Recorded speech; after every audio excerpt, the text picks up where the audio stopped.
안녕하십니까. 바른 북소리 정북방송을 찾아주셔서 감사합니다. 전번 시간까지 국제사회가 탈북이라고 부르는 비버월경이 어떻게 시작됐는지 거기에 대해서 이야기해드렸습니다.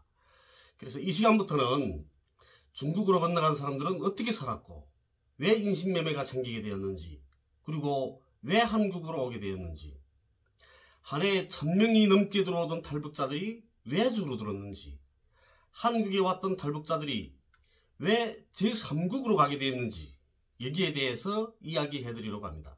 중국으로 도강했던 사람들 대부분은 북한이 사회지도가 나빠서 도강한 것이 아니고 살기 위해서 도강했던 겁니다.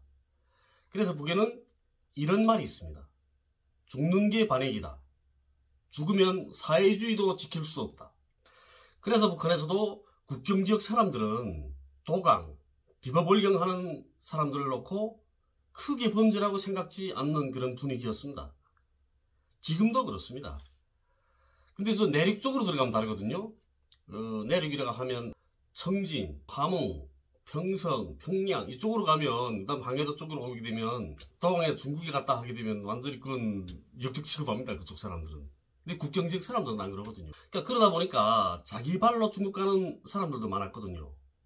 근데 중국에 가보니까 중국에는 결혼하지 못한 남성들이 너무나 많은 겁니다. 이 중국의 남녀 성비를 보게 되면 여성 100명당 1990년에는 111명, 2000년에는 117명, 2004년에는 정점 찍었는데 121명이었다고 합니다. 그러니까 현실이 이러니까 중국에는 장가가기 힘든 남성들이 너무나 많은 거죠. 그런데 북은 여성 비율이 훨씬 많습니다. 제가 인터넷에서 찾아봤거든요. 여기 와서 자료 찾기 힘들지 않습니까? 그래서 인터넷 찾았는데 2013년 북한이 남녀 성비는 95.2명이었다고 합니다. 그러니까 여기 자료긴 하죠. 예? 그렇지만 그렇다고 하고요. 그런데 북쪽 학교들에 가게 되면 남학생보다 여학생들이 훨씬 많습니다. 키가 작던 여성들이 호감이 전혀 가지 않는 남성이든 어쨌든 장가가지 못하는 남자는 거의 없거든요. 북에는. 그리고 1996년 당시는 북에서 남자들이 30살까지 군사복무를 할 때입니다. 그가 한 2000년대 한 초반, 2004년, 5년 그때까지 그 제도가 운영이 됐었거든요. 당연히 결혼 정년기에 있는 여성들은 남자를 찾기 힘들었습니다. 물론 생활이 어려워서 중국에 가기도 했지만 이러한 사회적 영향도 있었다는 걸 제가 말하고 있는 겁니다. 그런 상황에서 중국에 간 사람들이 보니까 장가 보내달라는 사람들이 많은 거죠. 그래서 북으로 다시 돌아와서는 여성들한테 꼬시는 겁니다. 중국 남자한테 시집 안 가겠냐. 거기 가면 이렇게 힘들게 살진 않는다. 백월치는 않는다. 이러는 거죠. 그런데 북쪽 여성들은 혼존순결, 그리고 또 단일민족의 우월성에 대한 이런 교육을 계속 받습니다. 사회적 문화가 그렇거든요. 그렇다 나니까 중국 남자한테 시집 가는 걸 쉽게 응하지 않죠.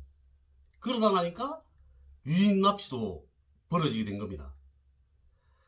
인신매매에 당했던 여성들을 만나보게 되면 100% 북한 사람들한테 당한 겁니다. 자기 사람한테 당한 거죠. 대체로 역전대합실들에서 그런 데서 이렇게 많이 유인됐더라고요. 이야기를 들어보면 그렇습니다. 중국에 가서 한 달만 일하면 많은 돈을 벌 수 있다. 이렇게 해서 따라 나선 여성들. 그런 여성들이 대부분입니다. 어떤 여성은 중국에 있는 친척집에 데려다 주겠다고 해서 따라 나섰는데 데리고 간 새끼들이 팔아먹은 겁니다. 이런 경우에는 완전히 신뢰관계에 있던 그 북한 사람이 팔아먹은 거죠. 그리고 또 그 아이들을 인신매매하는 그런 조직도 적발된 적이 있었습니다. 차에다가 그 봉고차라고 하죠. 거기다 박스 안에다가 애 넣어가지고 싣고 들어가다가 국경에서 단속돼서 몽땅 사형당한 그런 일도 있었습니다. 그렇게 인신매매꾼들이 있었거든요. 그런데 북에서 인신매매범들을 처벌하지 않는 건 아닙니다. 여기 남한에 와서 자료들을 제가 보게 되면 북에서는 인신매매범들에 대한 처벌이 경하다고 이렇게 이야기하고 있더라고요. 그런데 그렇지 않습니다. 북에서도 인신매매범들에 대한 처벌은 완전히 강력합니다. 사람 한 명 넘기면 5년 살아야 됩니다. 징역 5년을. 사람 한 명당. 북한 형법에서도 무기징역까지 선고하게 되어 있지만 실제로는 사형하는 경우들도 있습니다. 인신매매는 걸리면 무조건 한 명당 5년, 그다음 무기징역, 사형, 거의 다 그렇습니다. 그런데도 인신매매를 한다는데. 그러니까 그게 조건이 좀 있습니다. 어떻게 조건이 있냐면 우선 목적이 있어야 되는 거죠. 내가 돈을 벌자고 사람을 넘겼냐. 그렇지 않으면 생활고에 빠져서 힘든 사람을 내가 보내줬냐. 이게 따로 다르거든요. 처벌이. 사람을 돈 받을 목적 밑에 내가 사람을 꼬셔가지고 중국으로 보내고 돈을 받았으면 그러면 나는 인신매매범이 되는 겁니다. 그런데 그러지 않고 돈을 받지 않고 그저 넘겨만 보내줬으면 그러면 그건 길안내거든요.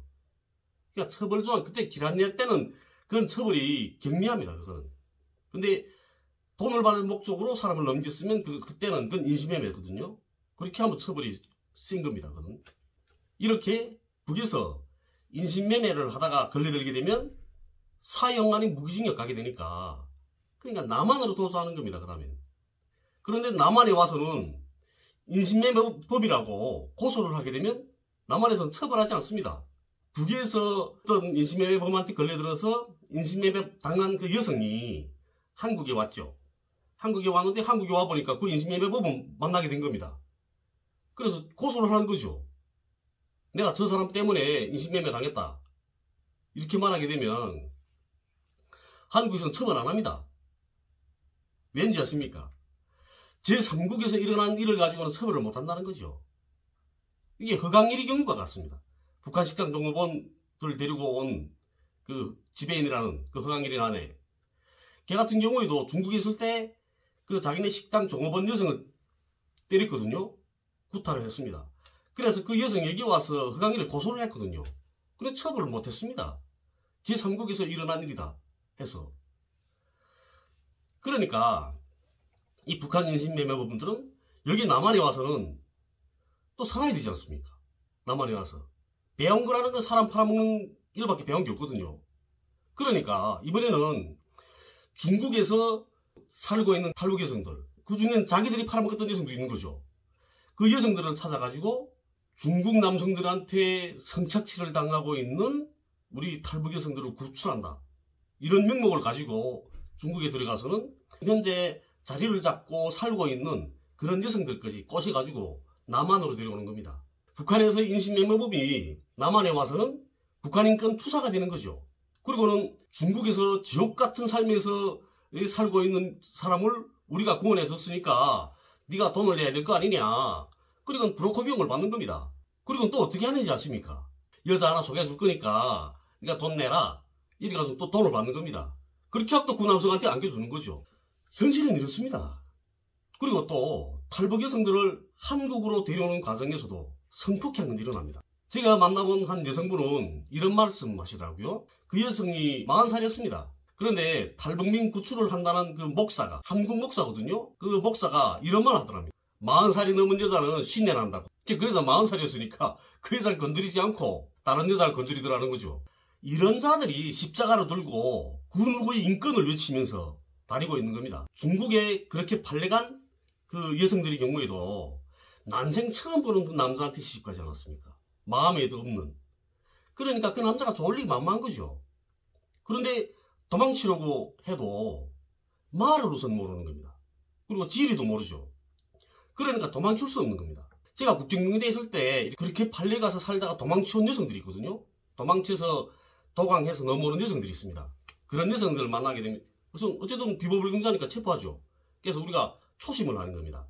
제가 초수장이니까 보이시던 옆에 앉혀놓고 초심을 하는. 초심을 해보게 되면 도망치다가 잡혀서 얻어맞고, 예? 그리고 또 집안에 갇혀서 살고 그렇게 살았다 하더라고요. 근데 그 여성들 그 고생하던 말 들어보게 되면 정말 눈물이 납니다. 그때는 겨우 도망쳐서 공안에 찾아가서 조선으로 보내달라 이렇게 말했다는 거죠. 그런데 공안에서 너 집이 어디야? 그러니까 집이 어디라고. 전화번호 뭐야? 전화번호 되니까 그 집에다 전화를 곧바로 해서는 집에 그 와이프 지금 여기 공안에 와서 지금 집으로 보내달라 하는데 빨리 와 데려가라고. 그런다는 거죠. 중국말을 잘 모르니까 그런 경우들이 또 생기긴 하겠죠. 그렇지만 그 공안들도 그런 겁니다. 저 그 호랩이 겨우 여자 만나서 애 낳고 살고 있는데 그 여자 또 북으로 돌려보내면 뭐냐? 아마 이런 생각도 있는 것 같습니다.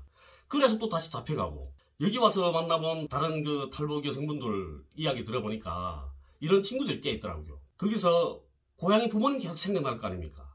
형제들도 생각나고 형제들이 생각나고 고향의 부모님들이 생각나면 술을 마시고 또 그다음 술 마시고 또 그다음에 울고 불고 하다가는 야 이제 공안으로 가자 하면 또 공안에 찾아가서 날 조선으로 보내달라 이렇게 하고 띠질 쓰는 겁니다.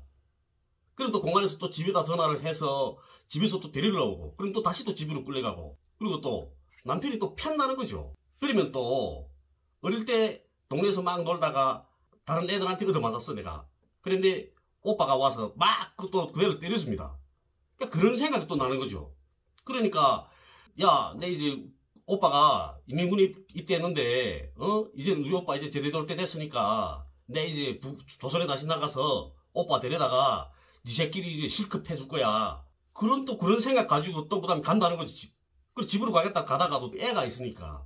그래 할 수 없이 또 그 애가 불쌍해서 또 돌아가고.